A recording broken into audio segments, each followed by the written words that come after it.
El santo del día, San Próspero de Aquitania, esposo y apologeta.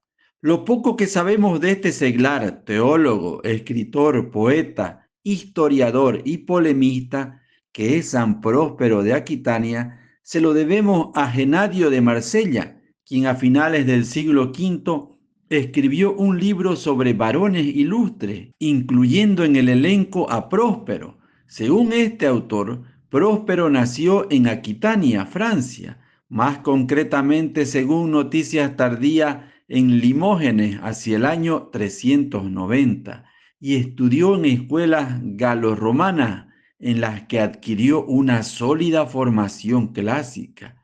Más tarde se trasladó a Marsella, llamada entonces la Nueva Atenas. Quién sabe si huyendo de las revueltas políticas o más bien atraído por el ambiente teológico y monástico de San Víctor de Lerín. Próspero no fue ni obispo, ni sacerdote, ni clérigo, sino simple seglar, posiblemente casado, pues a él se le atribuye un poema del marido a la mujer. No obstante, siempre mantuvo relaciones con los monasterios de la Provenza, aunque tampoco se incorporó a ninguno de ellos. Para él, como para el cristiano culto de su época, la cultura cristiana consistía en el dominio de la Biblia, que normalmente sabía de memoria. Como el literato dominaba a Homero o Virgilio, no es de extrañar que Próspero de Aquitania, aunque seglar, como era culto, se ocupaba de la exégesis de los salmos o de la teología, combatiendo al semipelagianismo.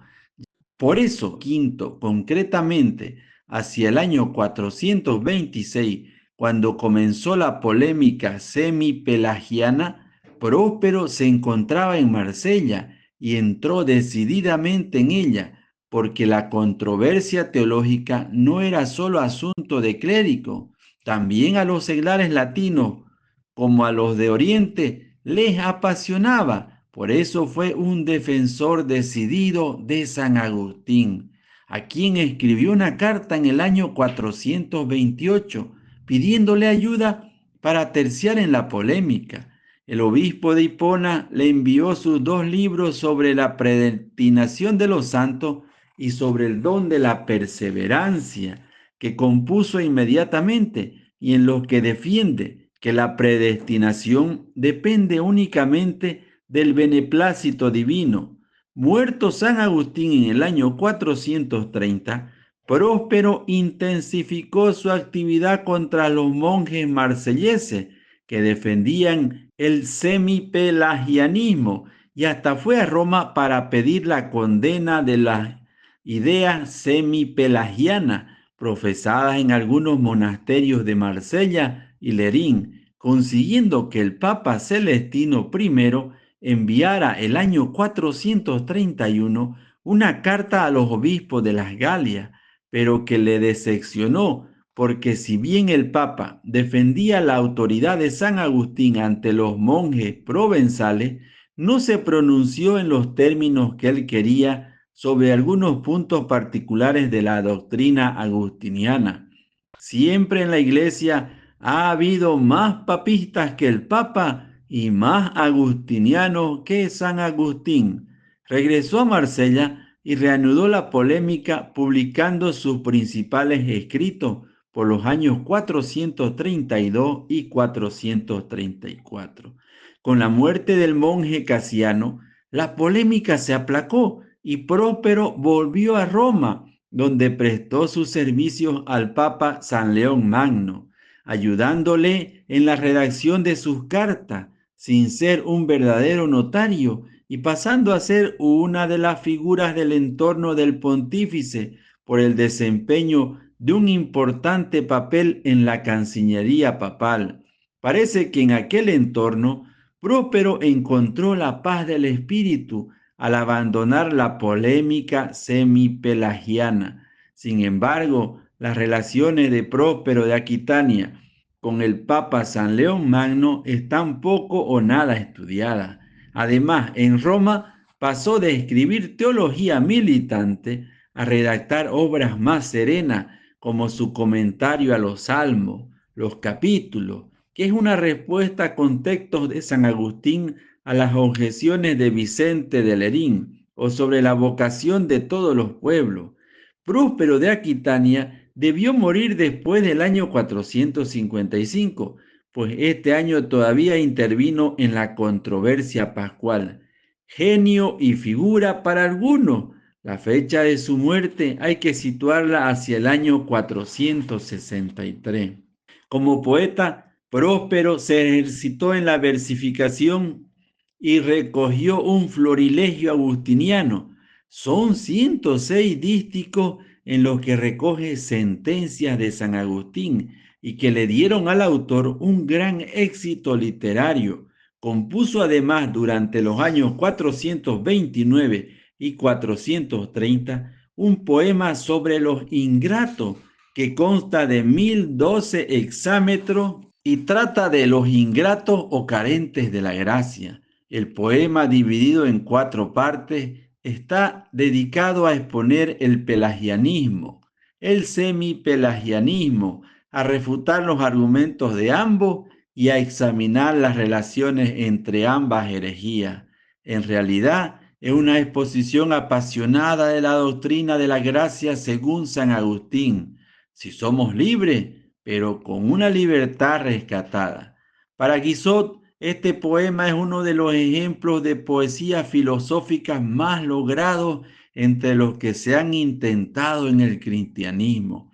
Próspero, como teólogo, escribió durante su estancia en la Provenza varias obras que tienen como argumento la controversia semipelagiana y la defensa de la doctrina agustiniana, ya respondiendo a las objeciones de los calumniadores galos, ya contestando a los argumentos de los vicencianos, ya replicando a 2 sacerdotes de Génova que no entendían el libro de San Agustín sobre la predestinación de los santos, ya escribiendo contra las colaciones del monje Casiano, o ya finalmente redactando los capítulos en los que recoge las declaraciones de los papas sobre la gracia de Dios y el libre arbitrio de la voluntad humana.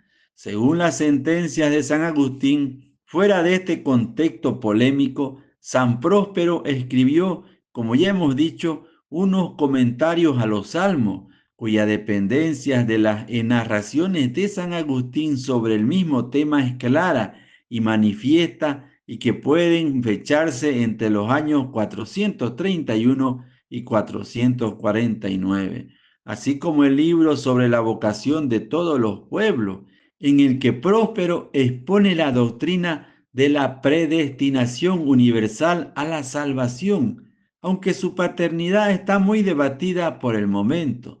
De todas formas, es muy importante porque es la primera obra de la literatura cristiana que aborda el tema de la salvación de los gentiles, el primer tratado sobre el proyecto divino que se injerta en la trama de la historia humana, un libro en el que el teólogo de Marsella abre nuevas sendas a la humanidad, animado por intereses estrictamente misioneros.